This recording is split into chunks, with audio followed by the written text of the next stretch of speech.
Okay, gonna call meeting to order. Southeast Consolidated Zoning Board. Can we get a roll call, please? Dennis Bolin, Present. Ken Klingensmith, Present. John Lloyd, Present. Dan Foyle is supposed to be on Zoom. Let me check. He's not on yet. Fred Wingert, Present. Kelly Rast, Present. Emily Coleman. Here. Thank you. And can you read the hybrid virtual meeting statement, please? This meeting is now being recorded. Please silence all electronic devices. This meeting is being held in the board hearing room with zoning board members attending in person. There is also an option for virtual attendance on Zoom webinar. If you are using Zoom, you may participate in the meeting using your computer, telephone, or other electronic device. For Zoom participants, chat will be disabled once the meeting begins. If you have trouble, please call 913-715-1700. If you would like to speak, please use the raise hand function in the Zoom app to notify planning staff of your desire to speak. To activate this function, click raise hand in the webinar controls at the bottom of the screen. If you're participating by telephone, you may raise your hand by dialing *9. Please do not utilize the raise hand function until the start of the agenda item about which you desire to comment. We will take comments from in-person attendees first, followed by Zoom participants. The Zoom moderator will call on individuals who have raised their hand. The chairman may modify these procedures as needed to conduct an orderly and efficient meeting. All public speakers will be limited to 3 minutes unless the chair designates a different time period. When your name is called by the moderator, your microphone will be unmuted. Please state your name and address for the record, followed by your comments. If you share concerns, comments, or points made by others, please refrain from repeating those comments and instead note for the record that you agree with the previous comments. There will be a 10-second remaining warning sound. Board members and presenters, please state your name every time you begin talking so that the comments can be transcribed for the record. This is a public meeting. We are presenting live and recording the meeting. Thank you. Okay, agenda items, additions, deletions, revisions, and approval of the agenda. First thing, folks, is the cell tower, which is item B. The applicants requested a continuance, so we're gonna need a motion for that. This is Ken. I motion to continue item number 2 on the agenda, application SE 22235 CUPOL. Dennis Bolin, I'll second that. Okay, we have a motion to continue item B. All in favor, say aye. Aye. Opposed? Okay, thank you. So that item will be continued till next month's meeting. That's correct. Thank you, Chairman. Sean Penley, planning staff. That next meeting, this case will be continued to is October 5th. Okay, Meeting time 6:30 PM in this meeting room. okay, thank you. Thanks. And Ken, did you want to consider moving an item? I did. In the review of the agenda, I'd like to move item C, application 22 SE 22236 FP, ahead of agenda item A. Okay, and that's okay with staff. You're prepared to make that change? Yes, that would be fine. Okay, we have a second? Second. Okay, all in favor of moving item C up to be first on the agenda, say aye. Aye. Aye. Opposed? Okay. All right, so when we get down to the business, we'll do item C and then item A. Thanks, Ken. Disclosures of conflict of interest. Disclosure of external contacts and discussions. Okay, none. All right, approval of the August 3rd minutes. Dennis Bolin, I'll make a motion to approve them. Emily Coleman, I second. Okay, motion and a second to approve the August 3rd minutes. All in favor, say aye. Aye. Aye. Opposed? Okay. Minutes are approved. Boards reports, county commissioners. Thank you, Mr. Chairman. Sean Penley, planning staff. For Board of County Commissioner actions on August 11th, the board remanded the rezoning and preliminary development plan for the Blue Valley Reserves case, which is on the agenda for this evening.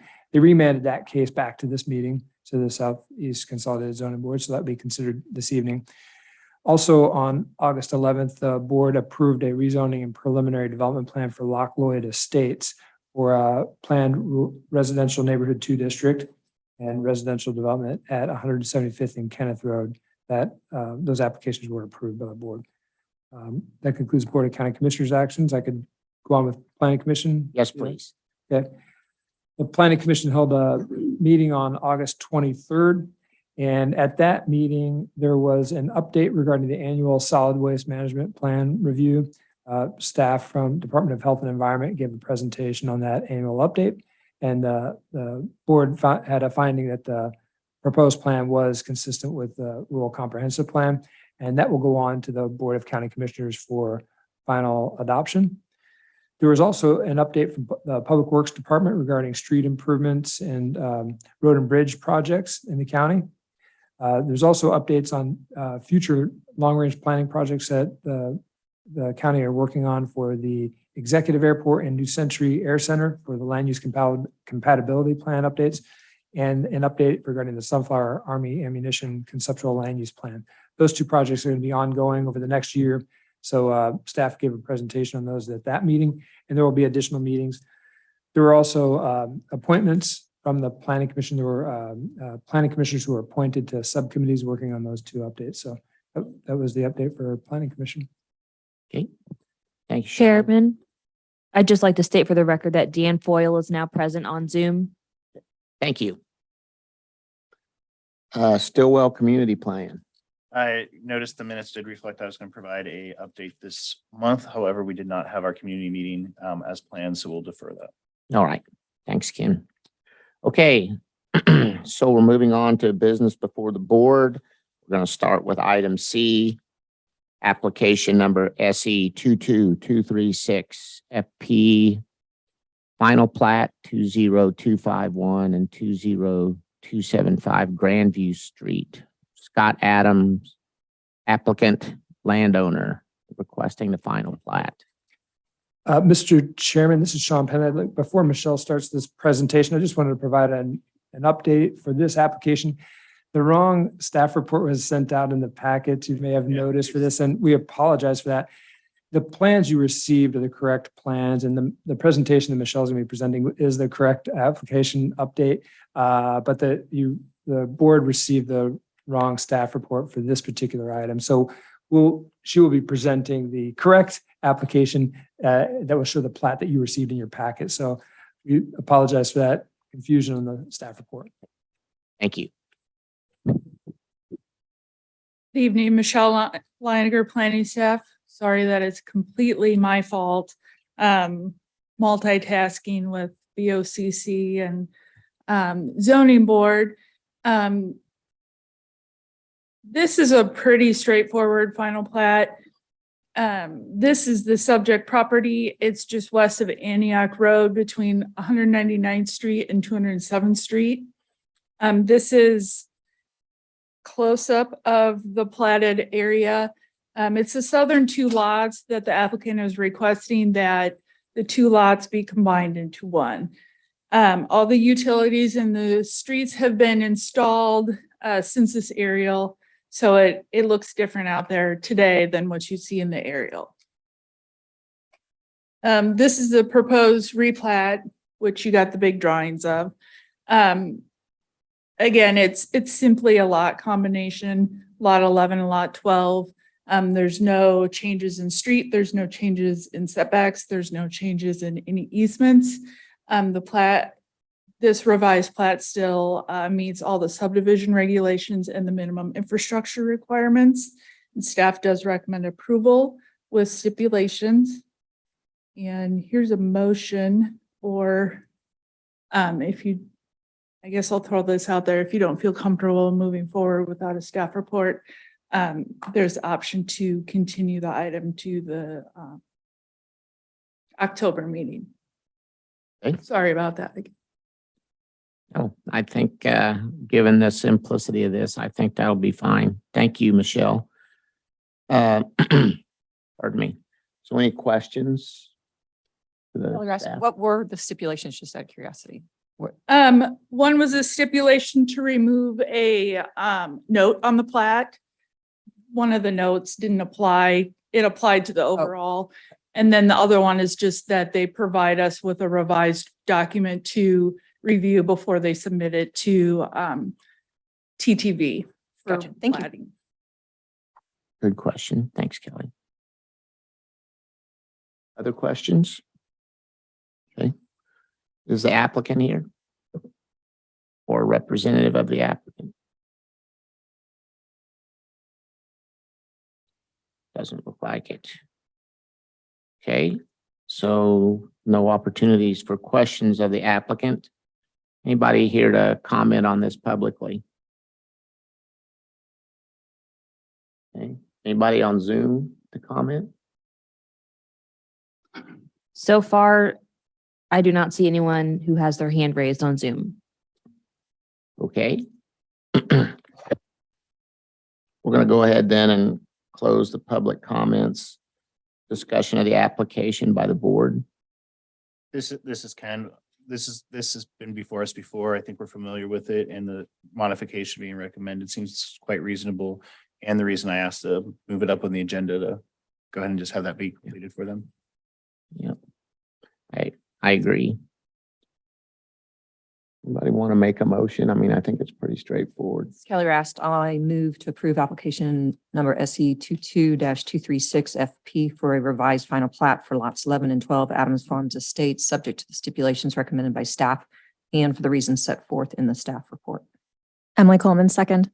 Right, we have a motion and a second. All in favor, say aye. Aye. Aye. Aye.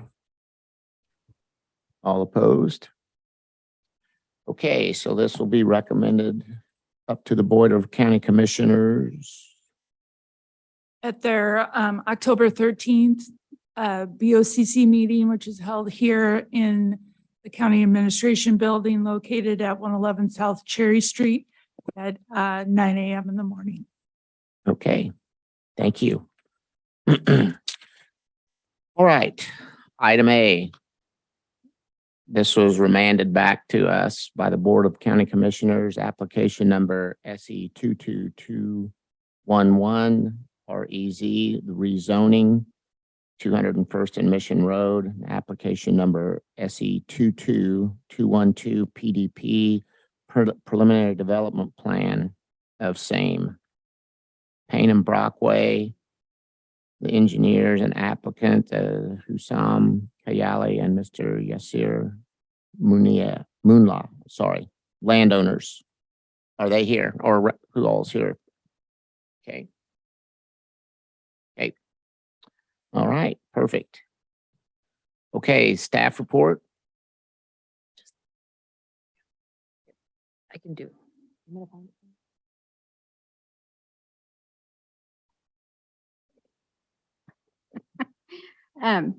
Sorry about that. Diane Wicklund, Planning Department. I would like to enter in the staff report dated August 31st, 2022 into the record. And also to enter into the record a letter that should be sitting at your desk that's dated 9/6/22. And it is from the Town and Country Reserve Subdivision Homeowners Association. And so would also like to enter that into the record and, you know, if you need time to read through that, that's fine. I'm not going to read through it, but just to note that kind of generally there's a couple of points that they discuss in the letter about stormwater concerns and then about new development design and asking that they change the zoning to PRLD, match the density and match some existing minimum setbacks and minimum road frontage. And so I also, I think maybe somebody here in the audience, maybe one of the people that have signed the letter might speak in more detail to this letter, but anyway, just want to get that into the record. So, so just a note, that the Board of County Commissioners did remand this application back to the zoning board here to allow the applicant to address comments from the zoning board and the neighbors. And so this memo that you have is just an addendum to the original staff report. And I also included a copy of the staff report and the zoning board minutes in your packet, just so you have that. And then just kind of a quick review of the application. This is a rezoning from the rural district to the planned residential neighborhood 2 district zoning. And then also a preliminary plat to be known as Blue Valley Reserves, and it's on 68.6 acres. And so this is just a vicinity map, just to remind people, this is south of 199th Street on the west side of Mission Road. Here's an aerial view of the subject property that's outlined in blue. This is an aerial view that's kind of zooming out a little bit more, showing the neighborhood. And then this aerial view shows out kind of about a mile or so in each direction. And again, the subject property is in blue. And this is a zoning map, just showing the different zoning districts in the area. And then this is a copy of the first plat showing the 30 lots. And then I'll go ahead and show the second one that's been reduced to 25 lots, and I'll talk a little bit about that. So just kind of a little bit of history real quick here. So this application was originally heard by this zoning board on July 6th. And at that time, both the zoning board and neighbors raised concerns regarding the application. And those concerns really centered around zoning and density and compatibility with the proposed plat to the surrounding areas. And so due to those concerns, the zoning board did vote to recommend denial of the application.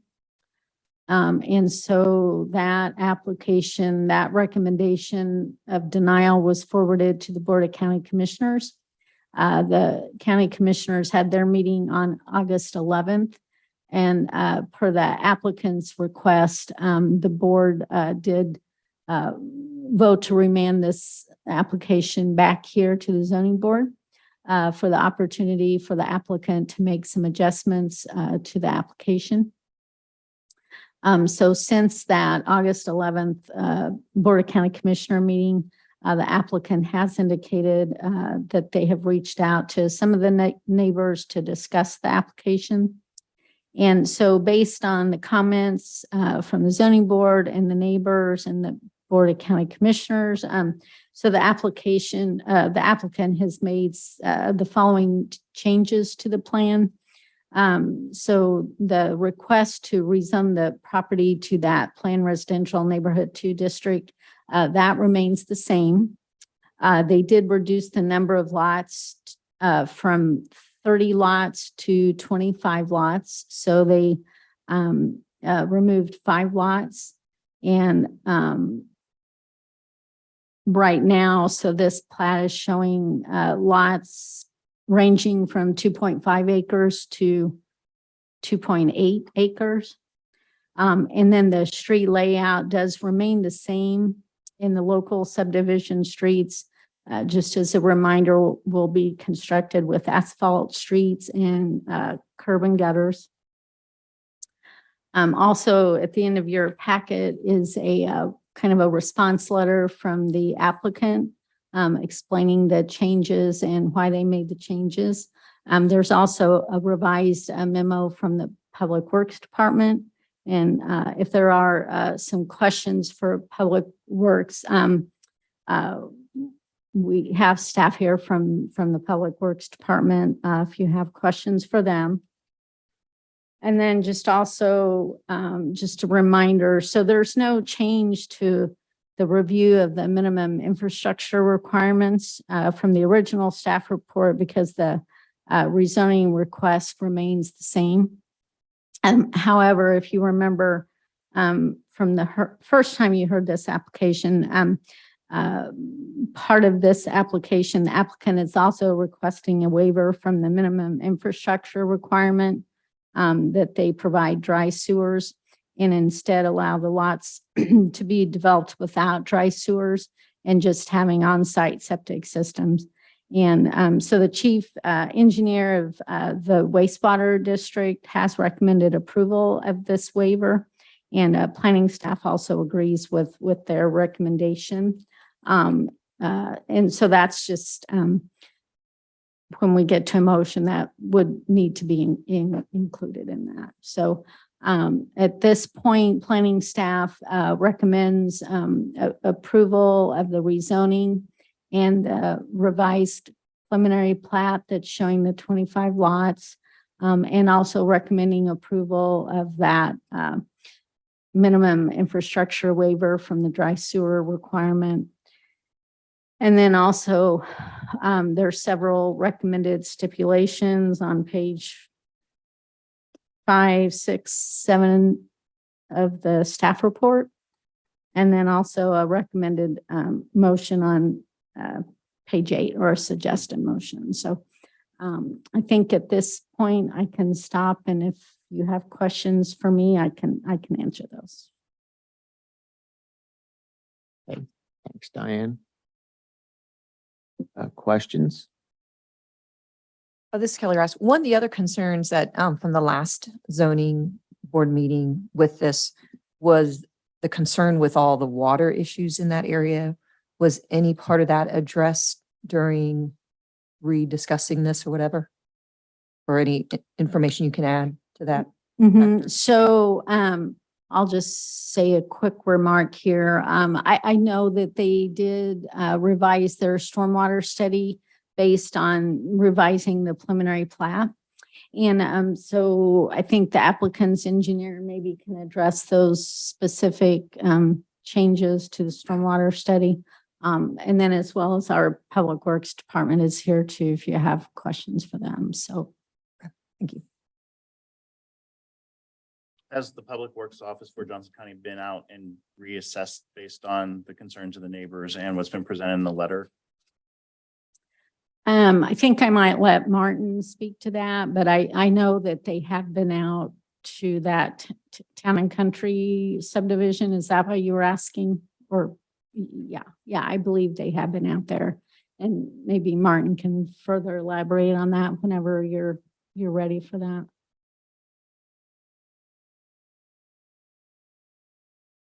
There was discussion in our last time about the connection to the south.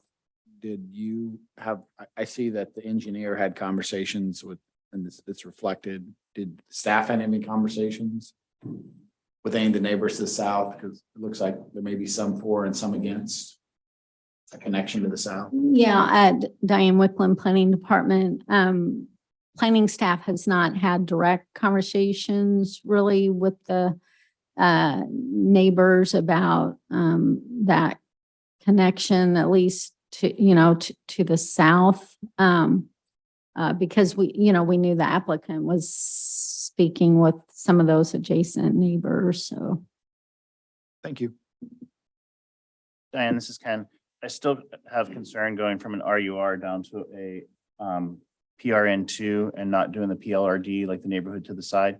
Can you elaborate why we're not doing a PRLD in the revision that's come back to us? Yeah, Diane Wicklund again. So, again, it's the applicants, it's their application. So they're requesting that PRN2 zoning. I don't think at this point with this preliminary plat, it would be eligible for PRLD, which is that planned residential zoning district, for a couple reasons. So there's two criteria for lot area for the PRLD zoning district. The first is it has to have a 2.5 acre minimum lot size. And then also each lot has to have a 3 acres nominal, and that nominal means including the right, in being able to include that street right away. So I believe with the number of lots in the proposed revised plat, it would not, it would meet that first criteria, the 2.5 minimum lot size. It would not meet that that 3 acre nominal. So they would not be able to request that PRLD and zoning unless unless the plat was revised again to meet those criteria. So that's why it's staying at the PRN2 zoning. Mr. Klingesmith, Sean Penley, planning staff. I can also add to what Diane said. Staff recommended approval of the zoning, as you know, at the previous application for PRN2, although they have increased the lot sizes since that last meeting, but they're still keeping that same zoning because of the number of lots that they need to make this development work with the design that they have. Staff recommended approval previously of that zoning because we felt that that zoning is still, although it's PRN2, it's still relatively low density residential. And based on these lot sizes, we think that that is comparable to other lots in the area. Although there's no PRN2 immediately adjacent to the site, there are other PRN2 districts in the area. I think just further north, as Diane had noted, the Southwick neighborhood just to the north of 199. So there are other neighborhoods in that area with similar zoning, and these lot sizes we just felt were consistent with the overall general area. Thank you. More questions for staff at this time? Okay, thanks, Diane. Okay, applicant.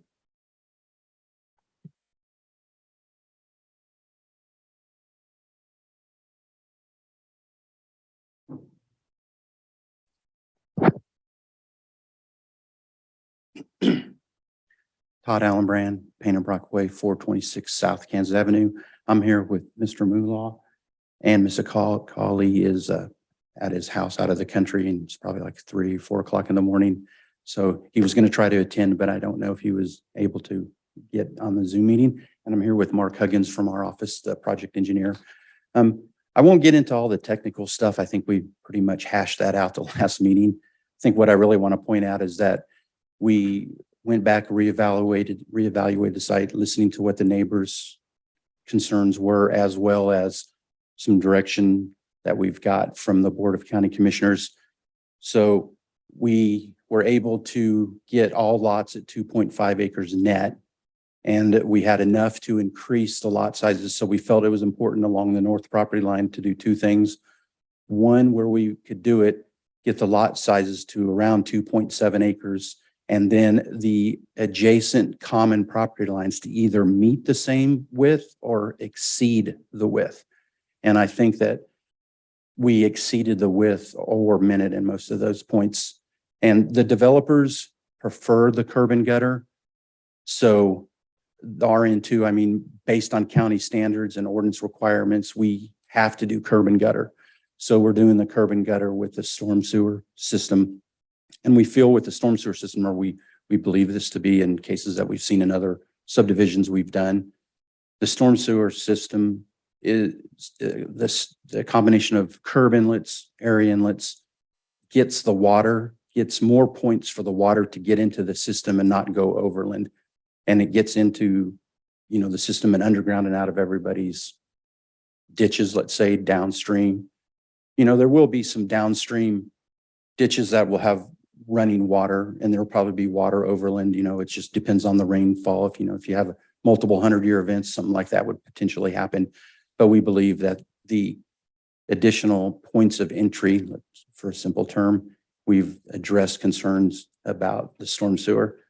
So that's about all I have. We're here to answer any questions. The developer's here to answer questions. And then if you have some technical issues regarding the storm sewer, I'd appreciate it if Mark Huggins in our office address those.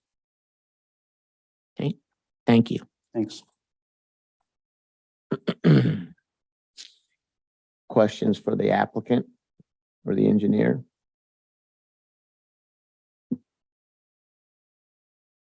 Fred Wingert, in the original design, how many inlets were there?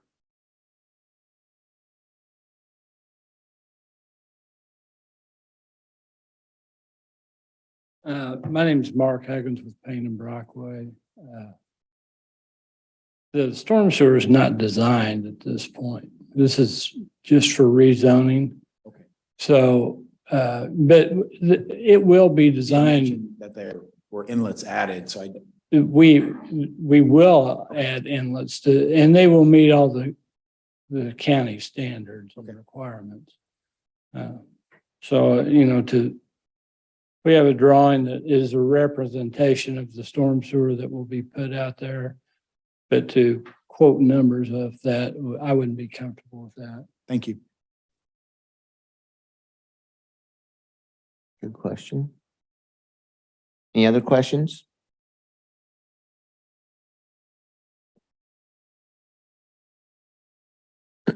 Okay, we'll move on to public comments. We'll start with folks in the room. Yes, sir.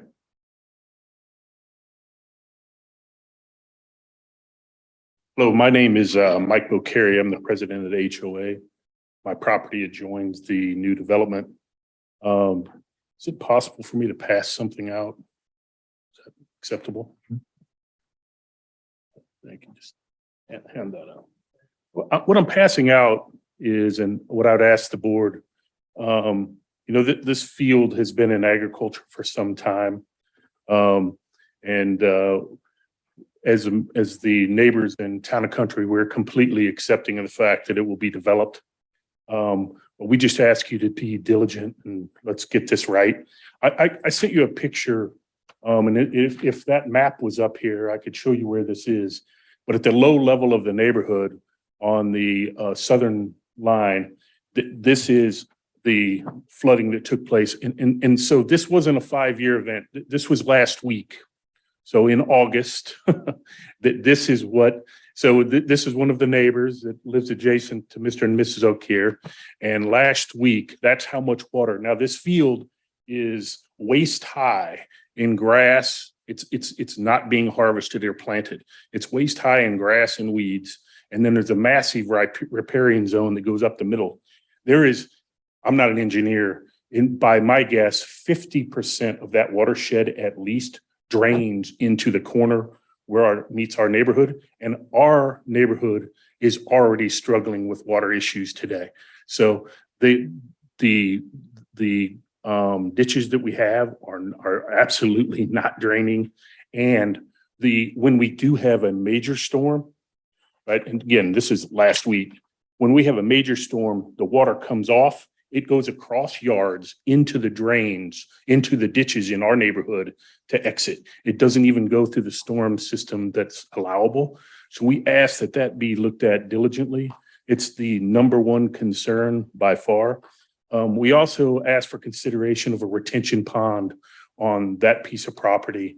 And we have talked to developers, and I would say this, that their plan is closer to what we would like than where they were.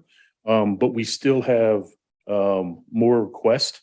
The only neighborhood that will be attached to this development as planned is ours. And we would like that to be a seamless transition. So we would like it to look like a continuous neighborhood. Our current neighborhood has setbacks between 80 and 100 feet. Our average lot size is 2.76 acres. The minimum setback and road frontage, I believe, should match the current existing neighborhood, because when you're in that neighborhood, it's going to be indistinguishable that you've transitioned from one to the other. But I'll go back. Our number one request is this ongoing water issue that we are currently having today.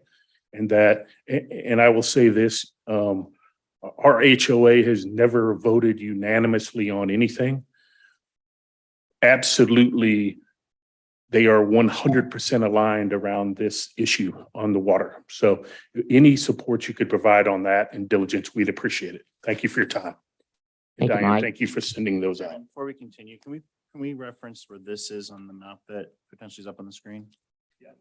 So if you will, you see where the road comes down here in this corner and meets. His pointer. Oh, okay. Oh, perfect. Thank you. We have the map from last month that shows both town and country connected to the new area.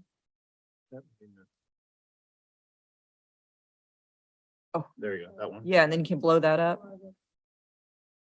That. There we go. Better for that. That's perfect. I can use that. Thank you. Ms. Woodward. It is, so right here, this is the Mills property. That's a picture he took off his deck or porch last week during a routine August rain, looking out, southward to the field. That's what was coming off that property. And when we talk about, it's a significant, there's so much water that comes off that field that the storm drain cover will not handle the capacity. And then it goes ground bound across the neighbors, the south on Delmar and the Delmar and Granada streets. Anecdotally, I put it in a letter to you, like when they were building houses, so much water comes through those streets that it floated a portable toilet from a construction zone 100 feet down the road and on the pavement. So, it is not right today. And I don't mean this to be inflammatory, but the engineers for our neighborhood are the same engineers for the new neighborhood. And we don't believe ours is right. And so we just asked the county to do the diligence around this water issue that we have ongoing. And then similarly, if, we'd like it to look like our neighborhood, that's our request. Anything else for me? That's all for me. Thank you. Thank you very much for your generous amount of time. Thank you. More speakers? Okay, go ahead.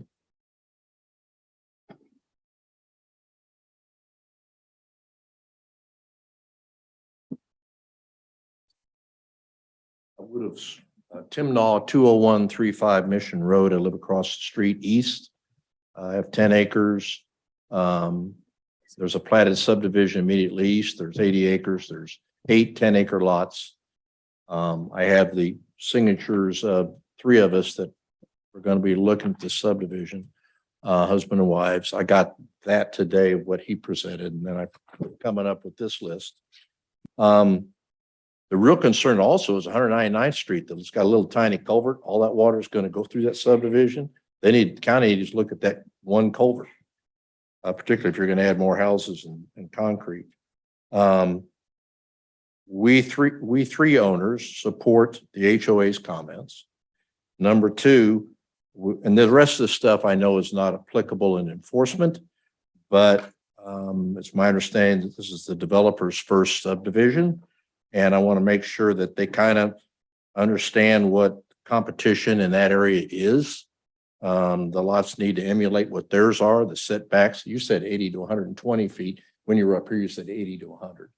But, and on their first plan, they had 50-foot setbacks on these lots. I don't know what they've got today.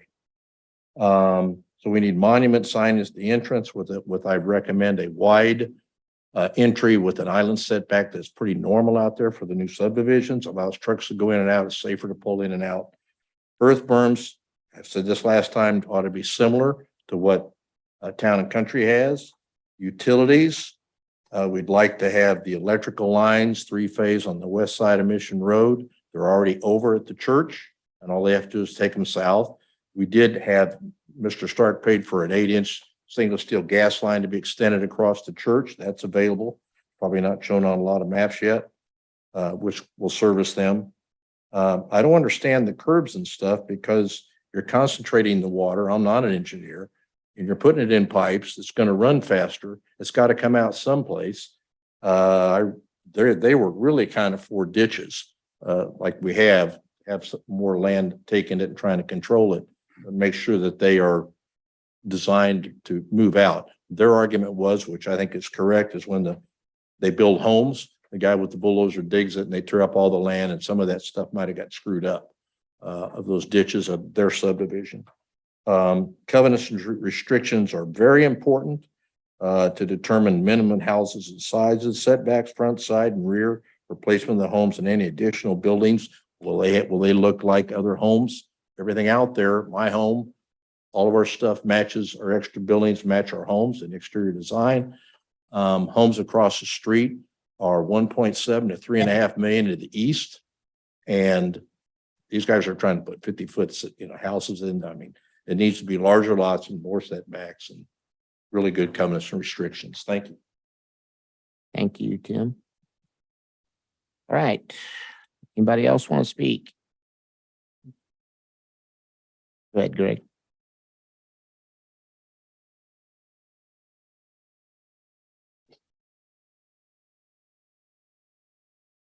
If you guys could put the map back up there, that'd be great, please. Good evening. My name's Greg Hadel, and I was here last time. And I was on the Board of County Commissioners meeting as well. So myself and Chris Manowski, which is my neighbor to the east, have argued that this proposed development, well, I know they went to a lot of work with the engineers, it doesn't meet the golden rule that the county has in place when it comes to developing property for multiple reasons. One is what they just mentioned. All the water that's being run off, it's a problem. And unfortunately, the engineers haven't addressed it properly. If they had, you guys wouldn't have a problem to begin with. And as you know, each house you put in has a roof. And that roof doesn't absorb any water. It deflects it. So does the concrete on the street and the concrete on the driveway. Moral of the story is there is no surrounding property, even close to this subdivision, that has that small of lots anywhere. The only thing you can find are lots that were developed 40 years ago. So it's not consistent with what was around it. North, south, east, and west, all the lots are bigger.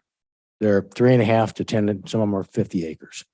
The second thing is, if you look at the property that surrounds it, you'll see not one, but two of the borders, they were granted the same thing I'm asking for. And that is the street was stubbed out. So if you look at the subdivision to the west, that street was forced to stub all the way to the east to touch the bounding property. The same to the north. Your subdivision that you guys live at, if you look, it's not a cul-de-sac. The developer could have made it a cul-de-sac, but they were forced to bring that so that he would be able to stub on at some point down the road. That's the same thing Chris Manowski and I are asking for. But mainly, my concern is the same thing these guys have mentioned, is the lots are too small. And so you're going to condense too many lots, and it's not consistent with the surrounding neighborhoods. So it needs to be bigger lots and less numbers. Thank you very much. Thanks, Greg. Anybody else in person in the room that would like to speak? Yes, sir.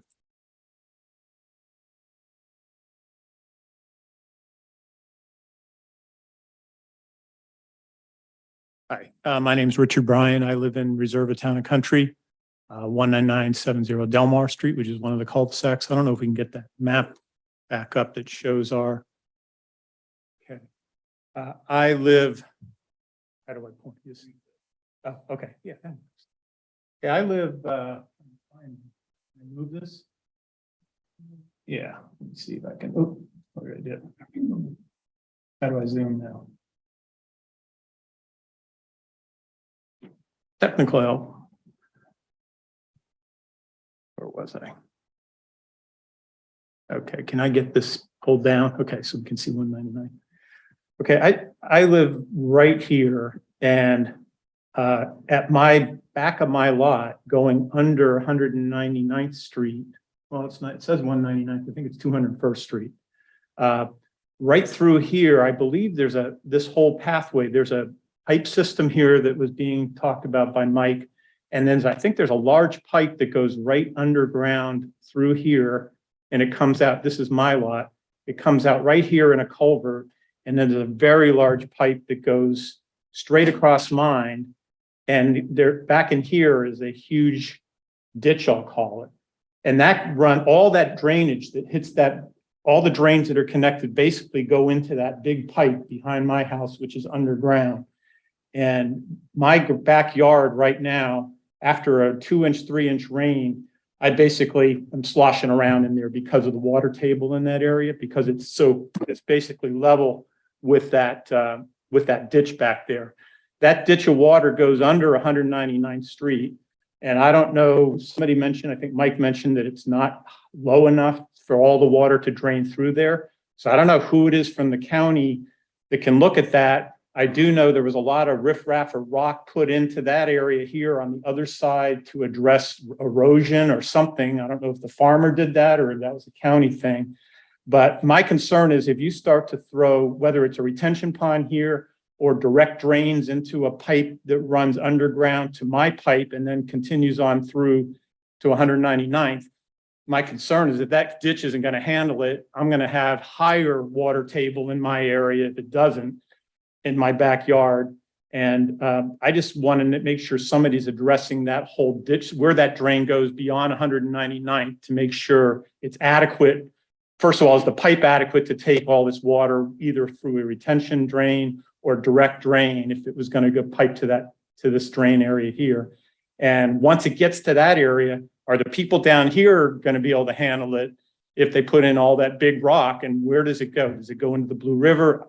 I have no idea where that goes, but I just want to make sure that that whole system is being addressed, not just the connection here, but what's happening downstream. Thank you. Thank you, Richard.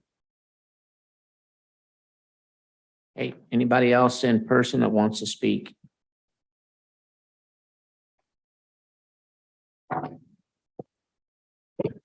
My name is Deborah Zook and I live at 20035 Granada Street, Stillwell, Kansas, 66085. My main concern is the drainage, like everyone else. And so I am hoping, like Rick, that you have an opportunity to address all the issues downstream as well as what's occurring in our backyards. I appreciate your interest in helping us with our problem. I appreciate that the developers and the engineers have tried to address some of our issues. And I hope that we can continue to take a look and solve the problem. Thank you. Thank you, Deborah. Anyone else in person that would like to speak? Okay. Oh, yes, sir. I'm sorry. Yeah, up there. Yeah, and name and address, please. Yeah, Martin Tonjira, Public Works, 1800 Old 56 Highway. I don't know, Diane, if you could help me get them out. Oh, thank you. Well, a lot of discussions has been made on storm drainage. And I want to assure the residents of Town and Country, part of our review process is to make sure that the new development that's coming in, storm drainage is going to be addressed to make sure that we do not have a bigger issue. So the pipe you're talking about is a 72-inch pipe that I believe is runs north-south around here, and then there are some inlets. We had our staff go out here to do a field investigation, and we are still working to see what the issues are. But with this development coming in, provides us an opportunity to have a controlled flow. Because right now what's happening is all this flow that's on this offsite area is uncontrolled. But I think the opportunity we have with this development is to collect this runoff and convey it without impacting reserve and Town and Country. And that's something that we'll be looking at. And we'll be working with the engineer to make sure that we do not have this problem is kind of addressed at that point. So when we review the preliminary plat, the storm system that was being shown is consistent with what we normally review at that point. But before the final plat is recorded, we shall review the analysis to make sure that there are no storm drainage issues addressed. Yeah, so I was just coming here to make sure that you understand that this is something that we are looking at to make sure that doesn't get to be worse. Thank you. Thank you, Mike.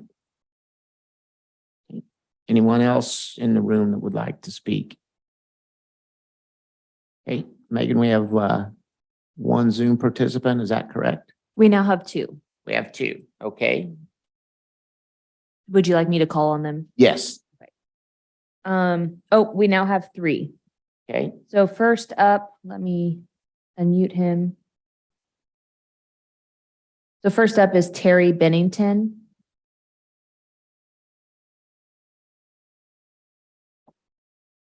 Might take just a moment for him to get unmuted.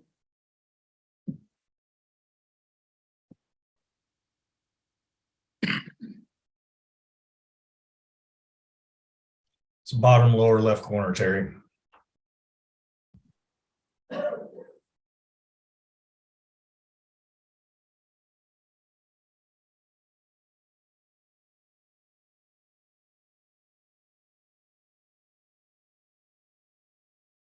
Terry, I've given you permission to talk. You just have to unmute yourself.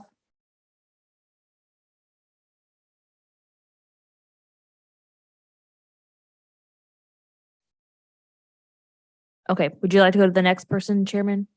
Yeah, let's do that. Thank you. Okay, the next person is John Mills.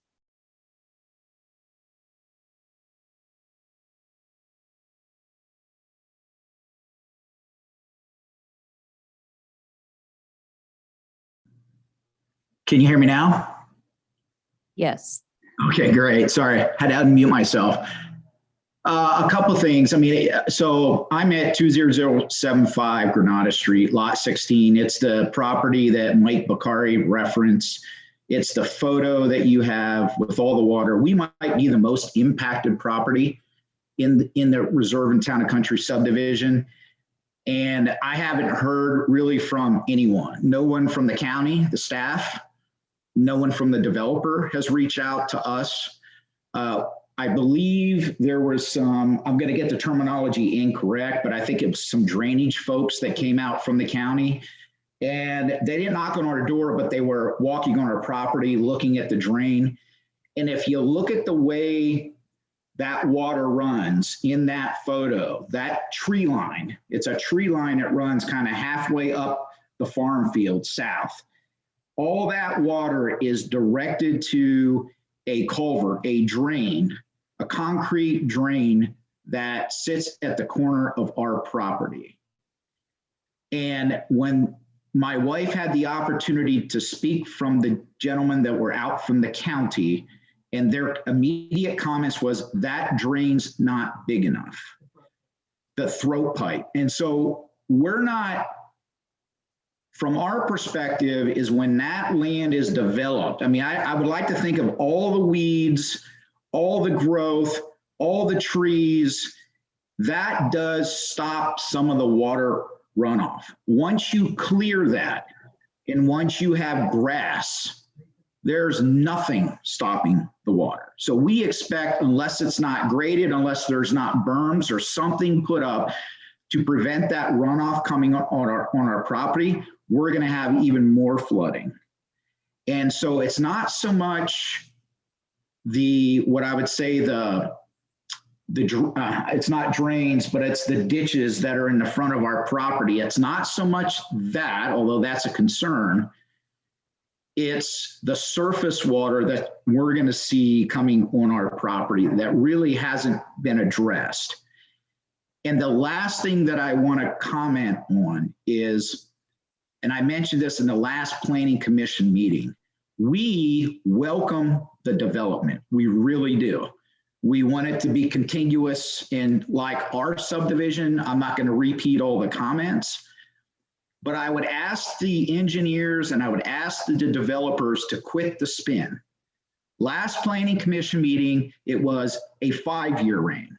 We just heard tonight, it's a 100-year rain. And you heard Mike Bakari mention, we just had a rain just last week, and you can see the water. I have video footage of it, and it's multiple times a year that we have this issue. So I would just ask, we welcome the development. Let's just do it right. And we ask the county to oversee it and to do it right. Thank you. Thank you, John. Okay. Who we got now? Okay, next up is Robert Schwartz on Zoom. Hello, are you able to hear me? Yes. Great. I live at 20024 Delmar Street.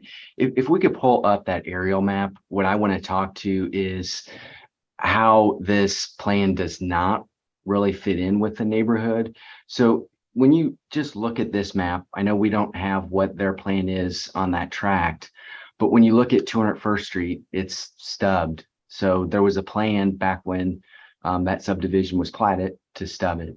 If you look at Granada Street from Reserve of Town and Country, it's stubbed. There's a plan that it's supposed to, both of these roads to go through to this undeveloped land. If you go to the picture of this particular subdivision, if you superimposed it on this vacant ground, it would not at all look like any of the lots that are surrounding it.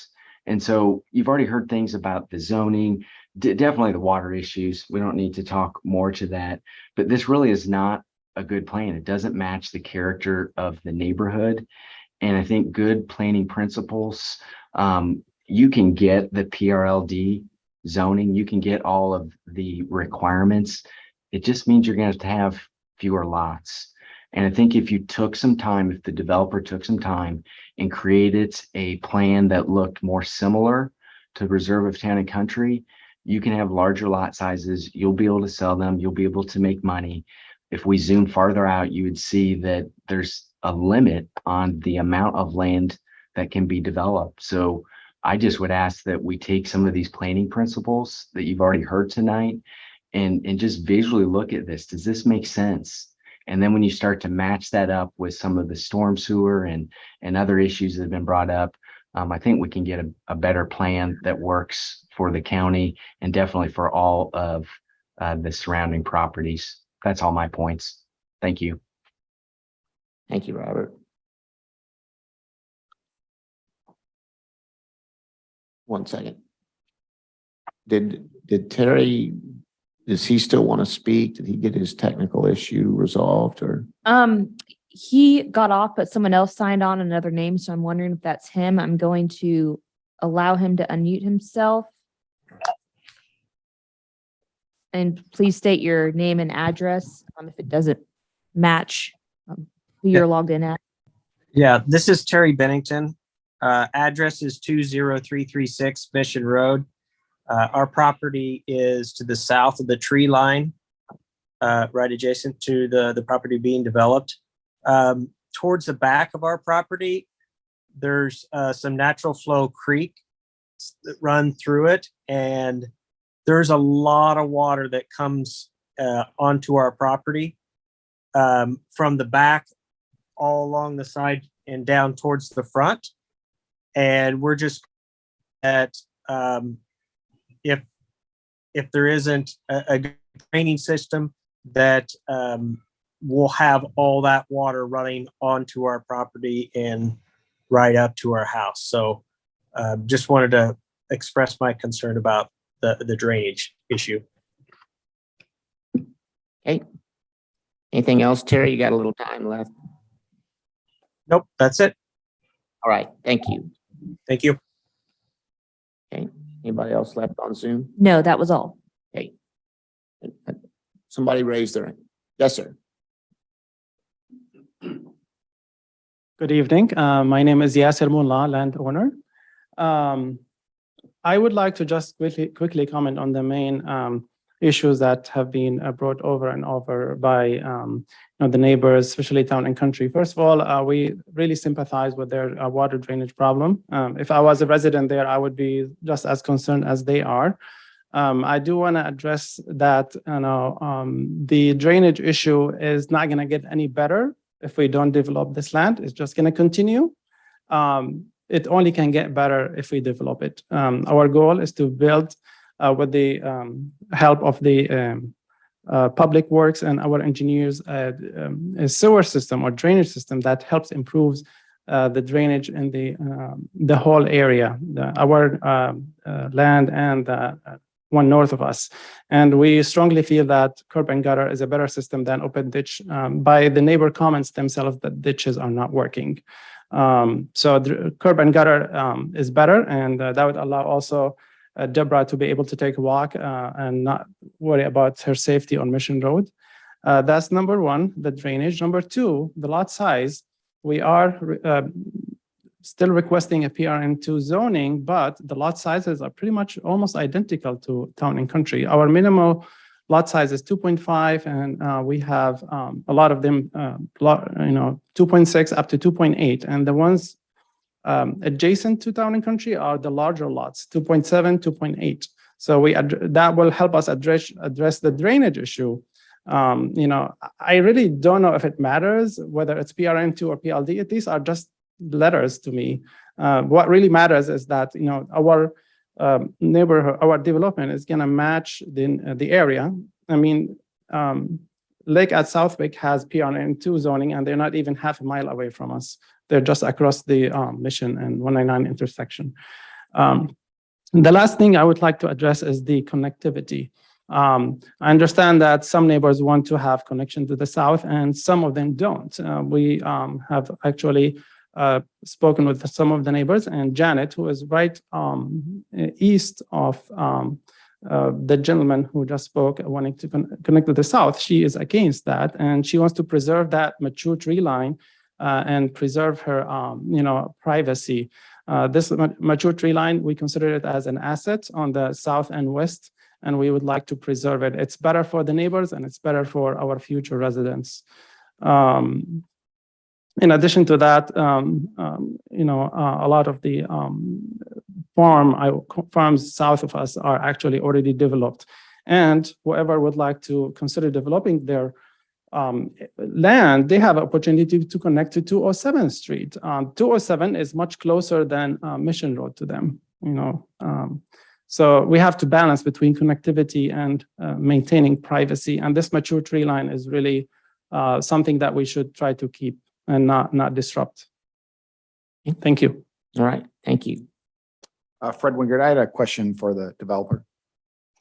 First of all, I appreciate you being here tonight. I think it's important that the applicant who's actually developing is here. Can you point on the pointer, which property were you saying did not want connectivity? Janet Ingle Johnson, right here. And she shares borders with us. Gentleman who spoke actually does not share any borders with us. She does share this border with us.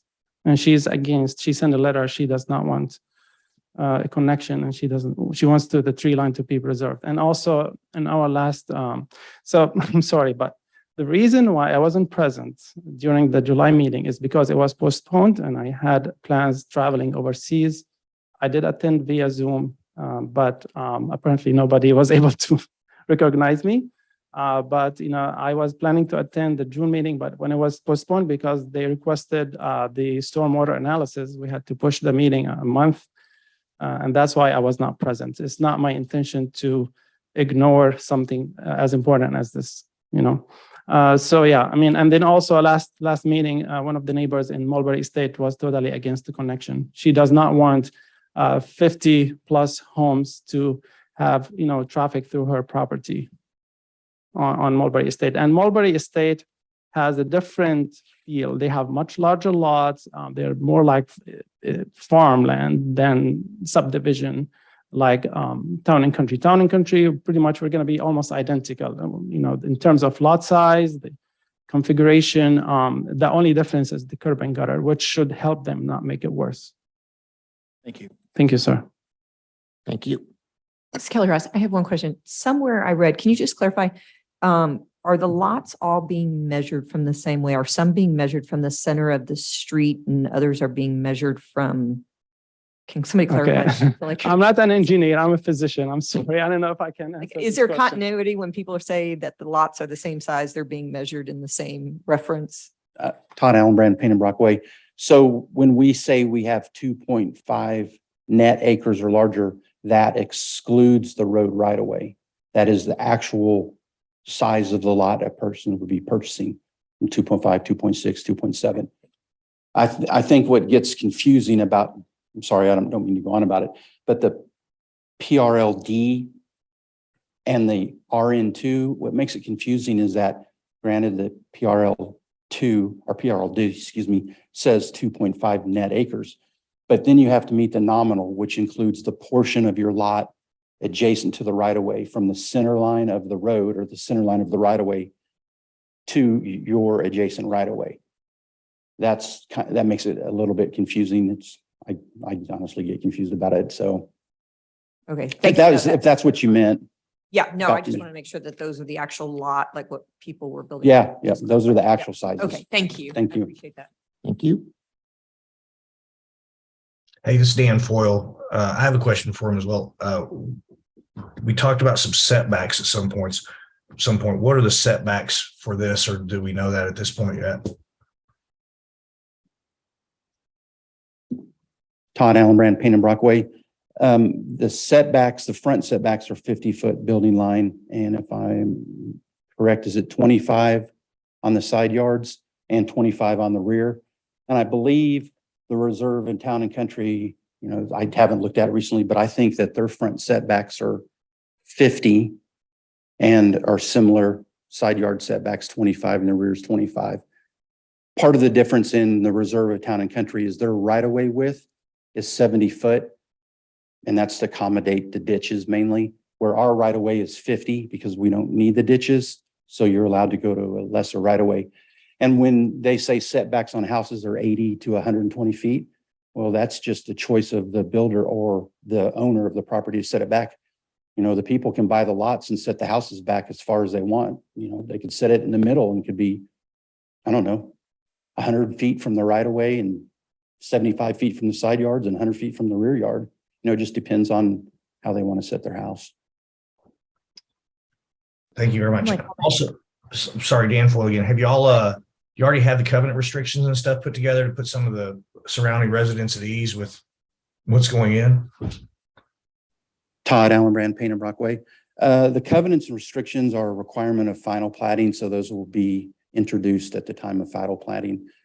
And that's just a requirement. They'll set restrictions and covenants for, probably house sizes, colors, materials. There's a whole, there's many items to set in those landscape, easements, who's going to maintain them. If they have monuments, who's going to maintain the monuments. And those will all be set in the homeowners associations and declaration of restrictions. Thank you, Todd. I'm the new guy on the board, so I don't know a lot of this stuff. Go ahead, Emily. Emily Coleman, I just wanted to clarify on the drainage. So the water is going to be collected into sewers, and then will there be one point of drainage for these sewers or multiple? Who am I asking? One port of discharge, you mean? Yes. I'm Mark Huggins with Payne and Brockway. Right now, there's a somewhat of a network at the south line of reserves of Town and Country. There's a line that comes from 201st Street south, and then it branches out in two directions. Our intention would be to connect at 3 locations to that system to get our water into that storm sewer pipe. And that's the pipe that they were discussing to the north between those properties, between Granada and Delmar. Yeah. Okay.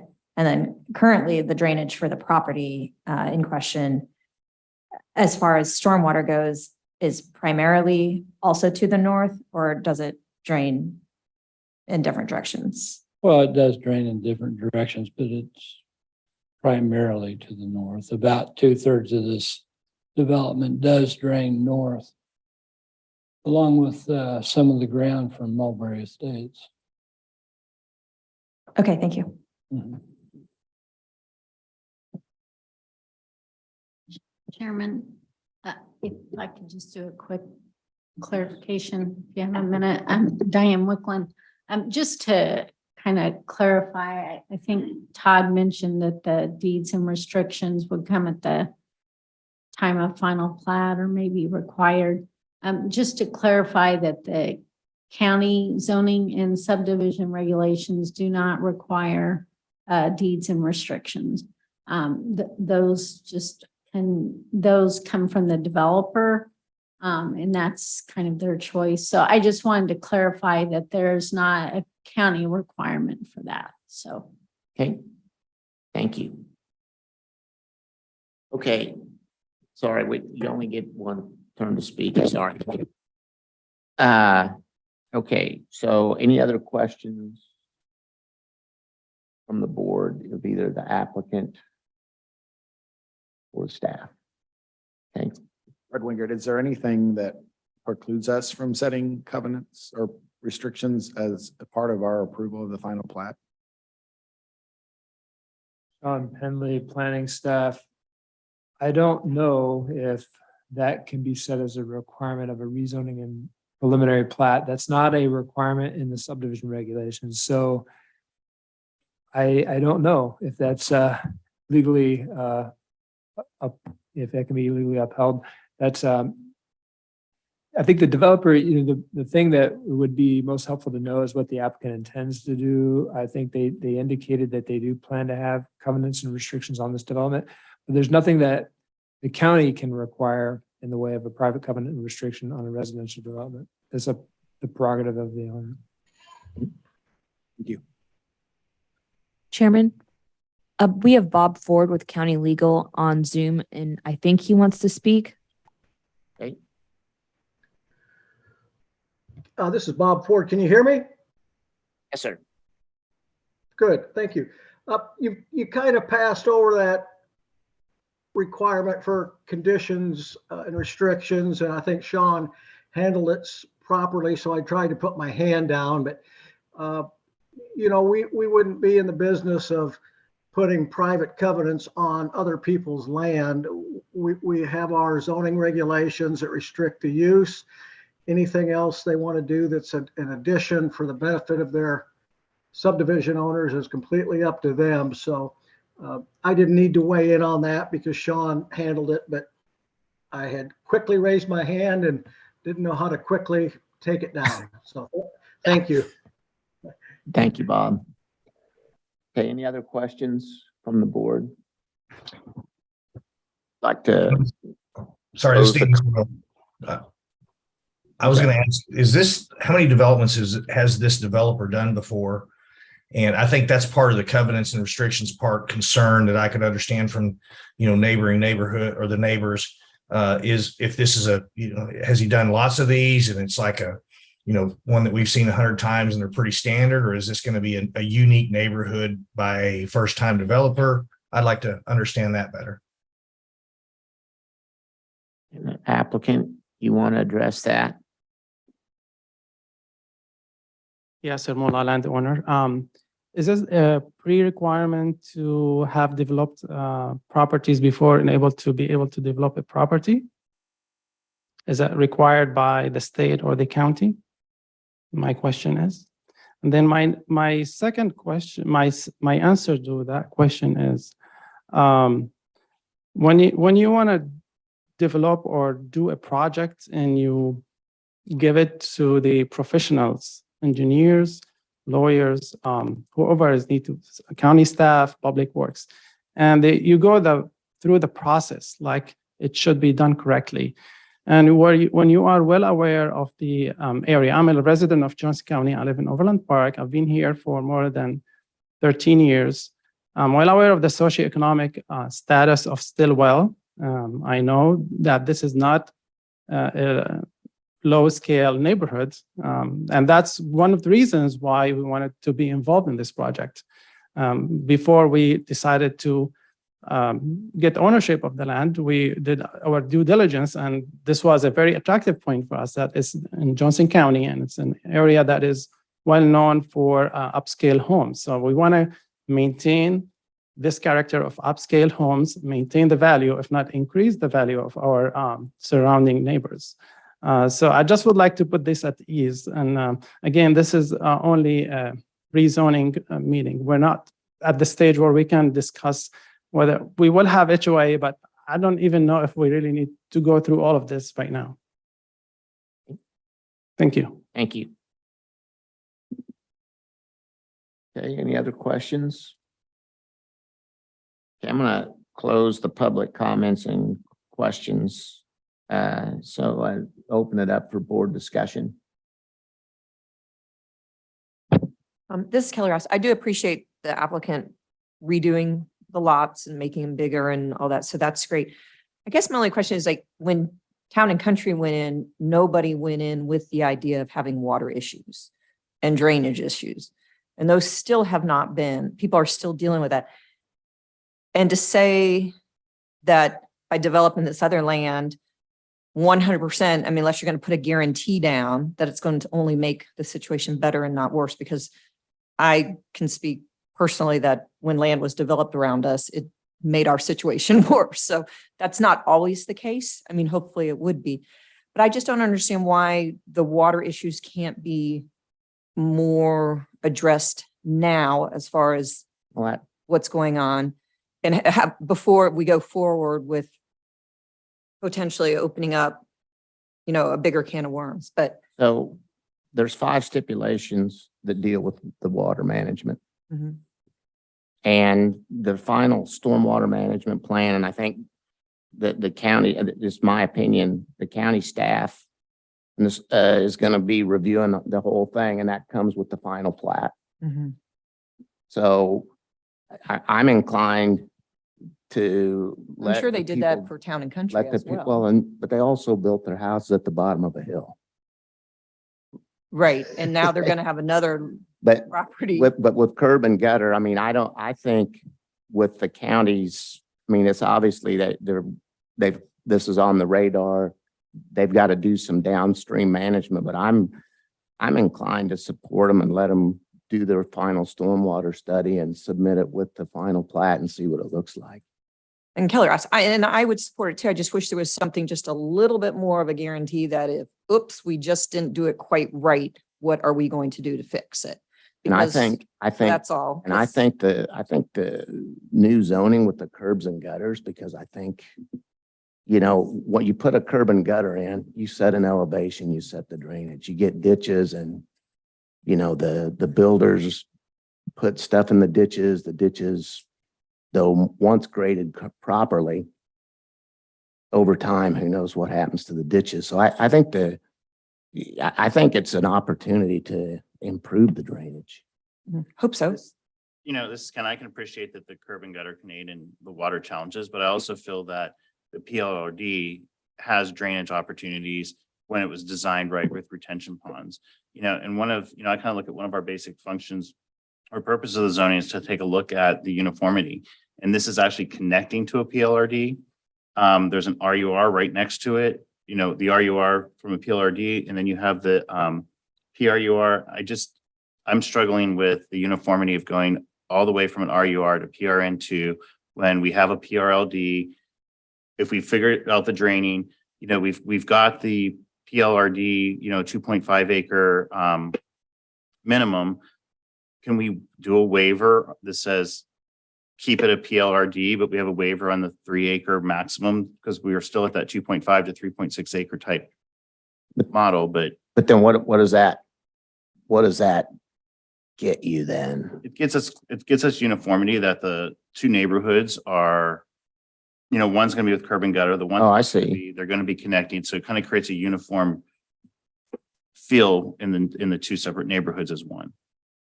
That's just kind of where my concern was, but I do appreciate the applicant. I think the fact that, you know, you reduce the lots, I think you brought this a lot closer than it was previously. But that's just one of the concerns I just have. Emily Coleman. I think that it's great that the developer has taken into account the considerations put forth by the adjacent properties. You know, when I look at this map in front of us, I see such a variety of plots and yard sizes that I don't think that this is particularly unlike the surrounding areas, you know, maybe specifically the adjacent ones, sure, but if you look over to the left, there's also smaller lot sizes as well. I agree with what Chairman Lloyd said in his remarks. So in general, I'm in support of this application and I don't see a reason not to let him move forward.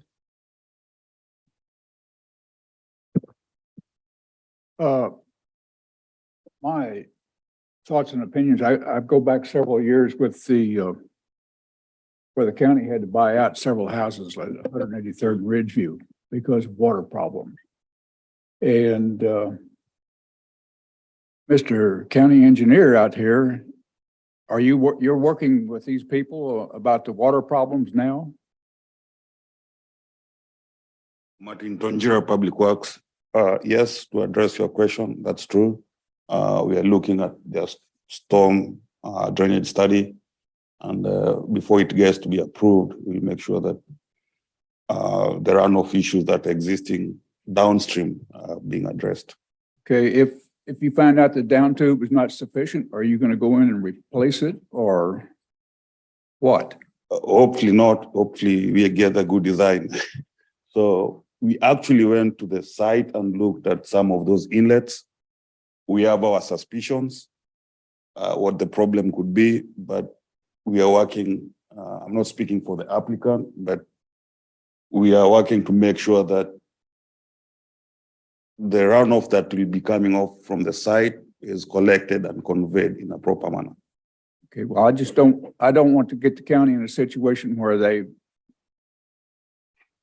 have to buy out houses again, is what I'm concerned about.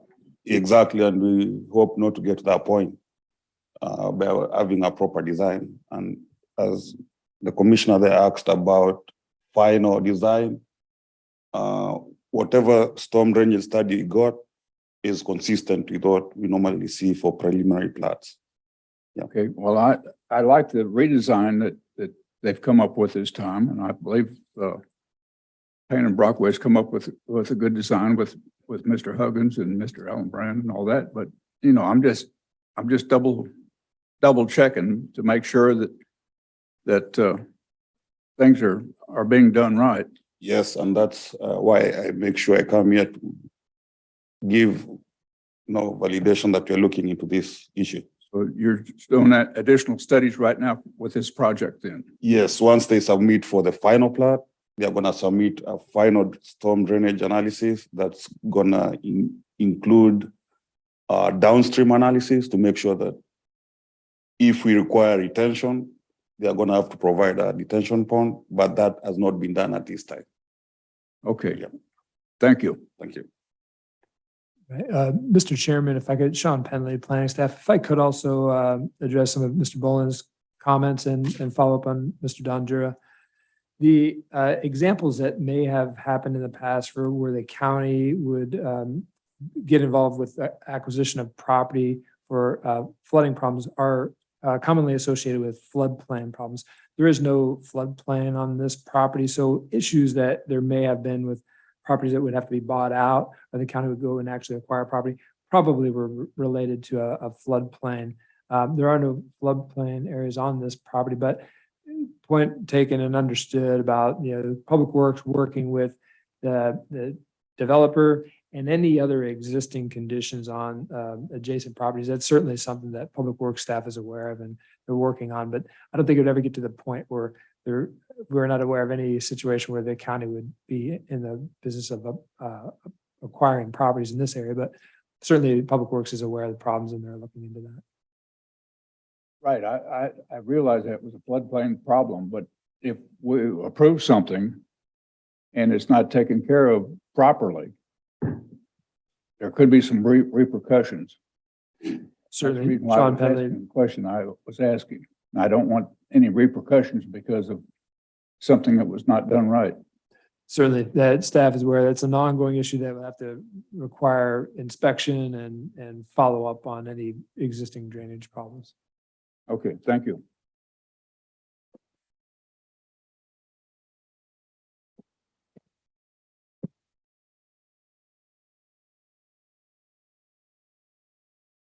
Any other discussion? No, so Kelly Rast, just so to clarify, so this is like an ongoing fluid continuation of the stormwater drainage up to the final plat. There's going to be continuous studies going on. This is going to be of the utmost importance to be dealing with the water issues. And when it does get to the final plat, or anytime prior to that, if Public Works finds issues, they can stop this and say, we're going to need to do this, this, and this. And then how does that process work if that's the case? Does that making sense? Sean Penley, planning staff, I'll try to start, and I would ask for Mr. Dondura to follow up and make sure I'm stating this correctly. If the preliminary plat is approved with stipulations noted, a final plat will be required, and that final plat will require a final drainage and stormwater analysis for this subject property. Public Works will be reviewing the details and all the required calculations for stormwater management. That does not necessarily mean that this development will have to make changes downstream, however, or changes off-site. They will be required to manage all drainage according to the county regulations for this subject property. What if Public Works decided that a retention pond was necessary, because then you would have to use a lot or land? In the stipulation. Right, so That would they be would then, so then required. the plat would stop and we'd have to go all the way back over. Well, that's what I'm clarifying. How's Yeah. that process work to put a halt to everything? Okay, Yeah, I think if a detention basin were needed on the subject property, that would have to be identified as part of the final plat, and we have to consider whether that may also include a revised preliminary plat. That would be addressed at the time of the final plat. okay, thank you. Martin Tonja, I guess Sean, you answered the question. Okay. John, for clarification, there are 19 stipulations, is that correct? On pages 14, 15, and 16 of the original staff report. Is that where your reference? Well, I'm looking at the new one. There's 20. I'm looking at the Page 2, sorry. 6 and 7. Oh, Yeah.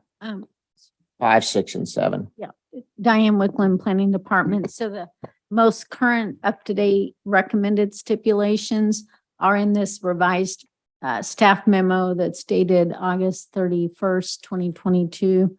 Those stipulations start on page 5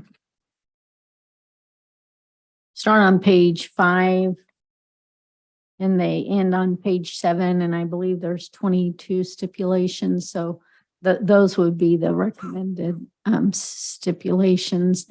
And then just a reminder, if you get to a motion, that we would want a motion on that waiver for the dry sewers as well.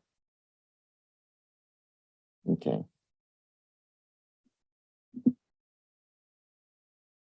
This is Ken, Fred, and Dan. I would like to hear comment from them as well.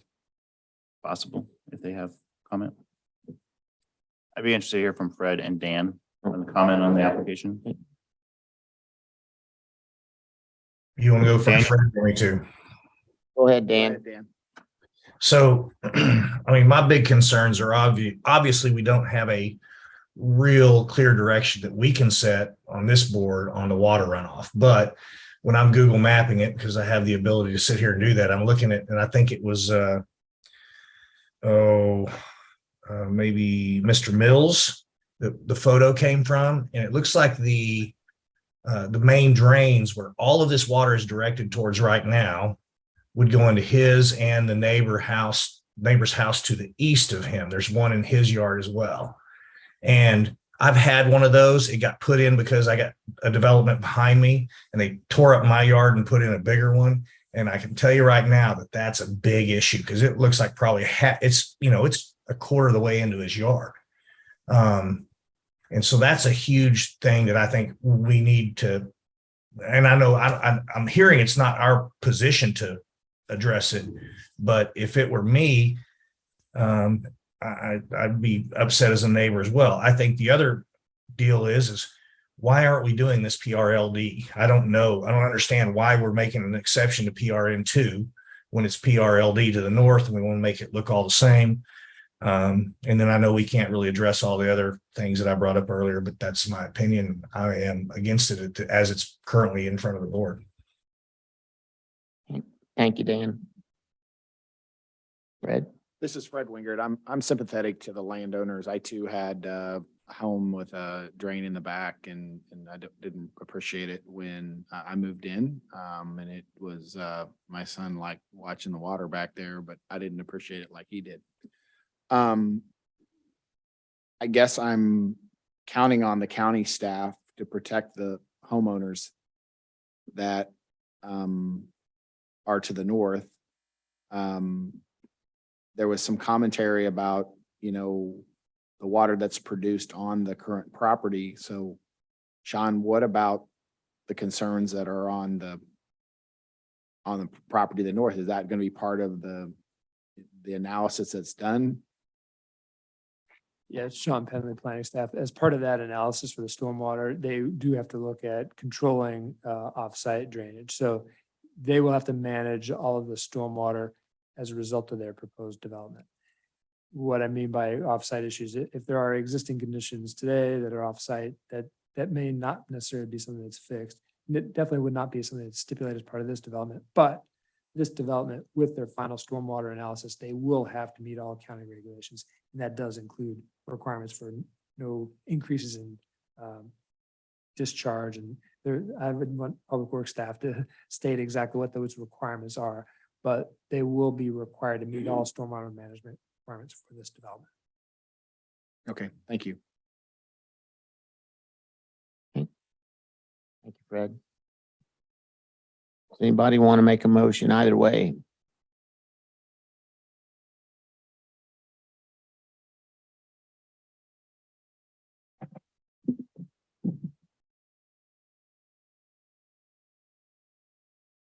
Do you have a recommended, the verbiage for a recommended motion? Yes, Diane Wicklund. So on that August 31 memo on page 8, there's a suggested motion. I think it's a suggested motion for approval. Is that the same one that's on page 17? It's old. Oh. Previous report. That was probably the previous report. So we're looking at Sean Penley, planning staff. So what Diane is referring to is the staff memo dated August 31st. And the suggested motion is on page 8 of the updated staff report dated August 31st. Okay.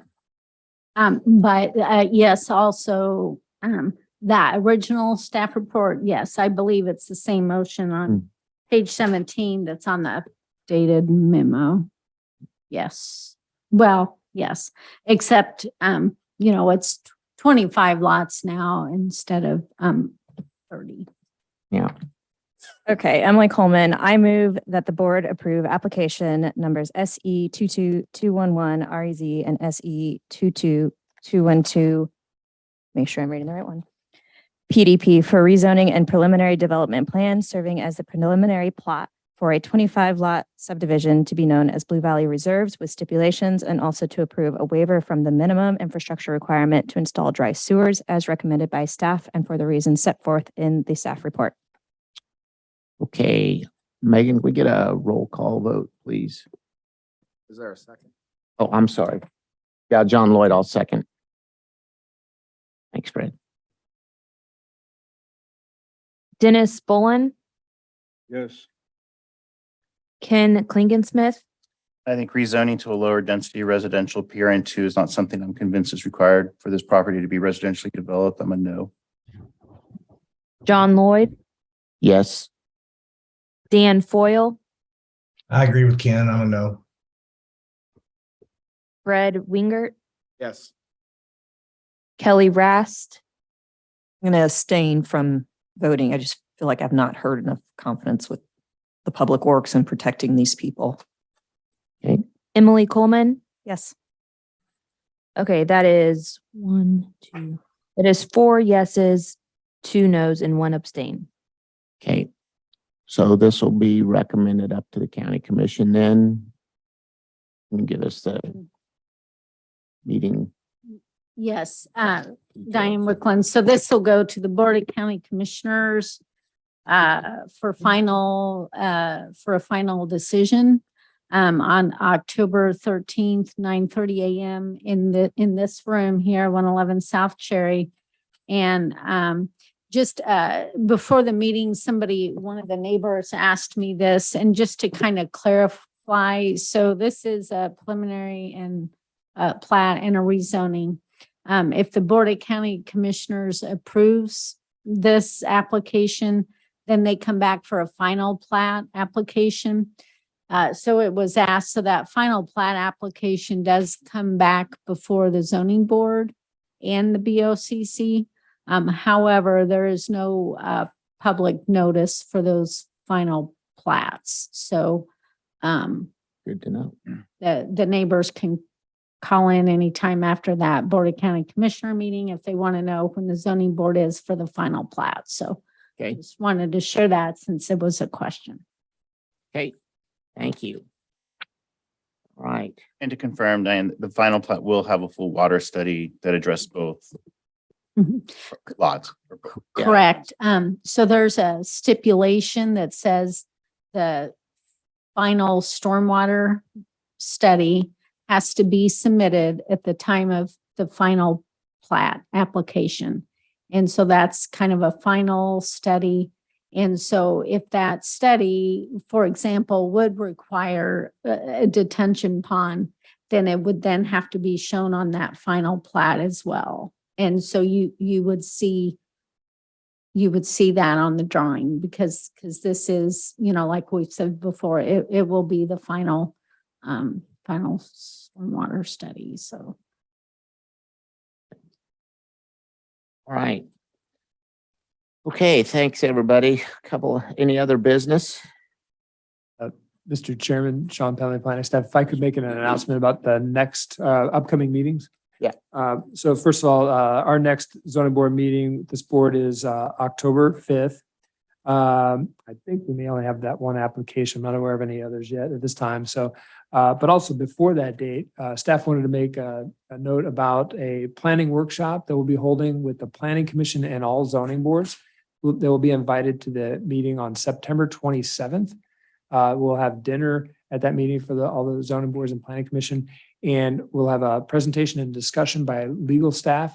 Peg Trent, legal counsel for the county, will be at that workshop. We'll be having a discussion presentation.